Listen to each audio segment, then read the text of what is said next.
kalau kita stres biasanya itu ada pengaruh hormon. Nah, pengaruh hormon itu nanti bikin otot kita tuh jadi nggak nyaman, jadi tegang ya. Jadi sehingga apa? Sehingga tuh keluhannya ya sakit di leher, Ya. terus kemudian sakit di bahu, sakit di belikat ya. Nah, bisa sampai seperti itu kalau stres.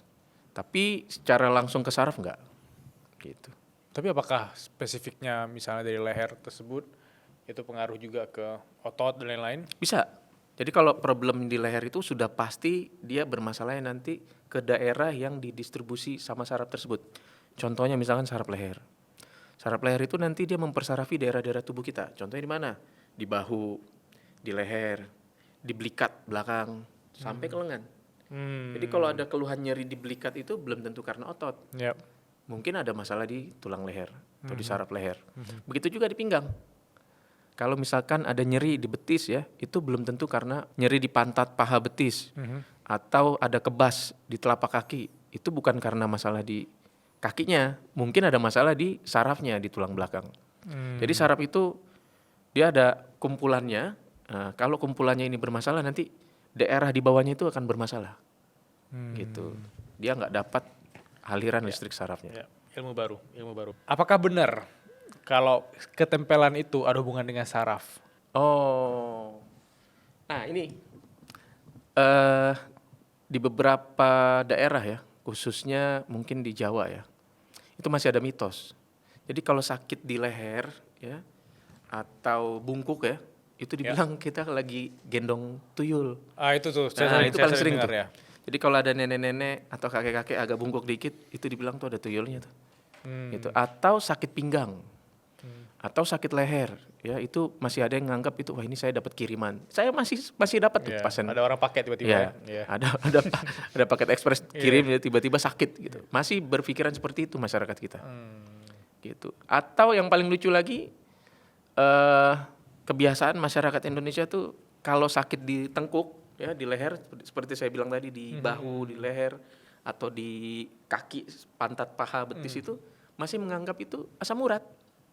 Kolesterol, asam urat, ya dicek kolesterolnya normal, tapi dia tetap minum itu obat asam urat sama obat kolesterol Tanpa pengecekan medis tanpa akurat, pengecekan medis, ya jadi dia minum obat sendiri, terus ya udah begitu terus nyerinya tetap ada, obatnya tetap diminum tapi obatnya nggak nyambung, gitu tuh masyarakat kita.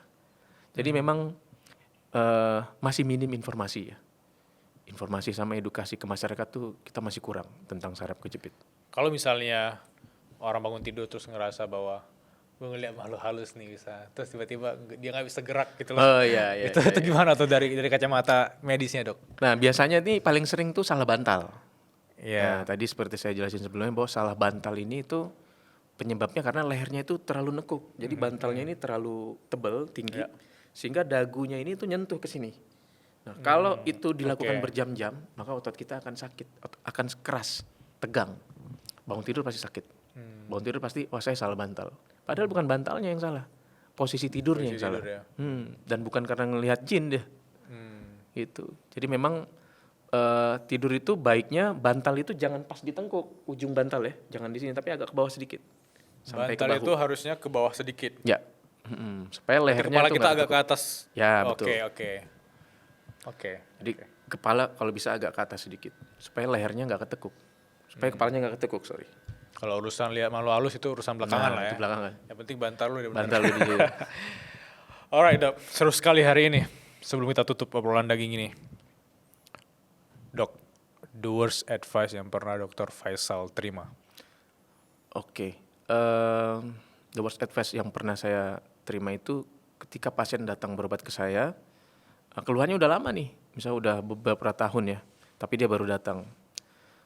Dia menganggap bahwa keluhan yang dialami itu bukan karena saraf. Contohnya misalkan pasien ini sakit di bahu, atau sakit di pinggang, atau di leher ya paling sering. Nah dia menganggapnya itu kolesterol. Jadi sering kaku-kaku lehernya atau bahunya, terus kemudian sampai ke lengan, itu dianggap kolesterol. Jadi si pasien tuh terus minum obat kolesterol terus. Jadi dia nggak pikirkan itu masalahnya di mana gitu. Dia nggak coba cari tahu. Cuma dia beranggapan ini kolesterol. Terutama orang Sumatera.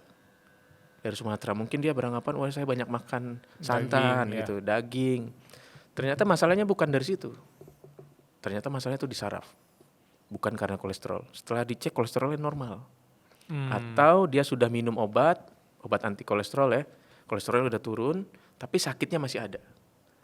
Nah, pada Oke. saat sakitnya masih ada itu baru dia berobat. Gitu.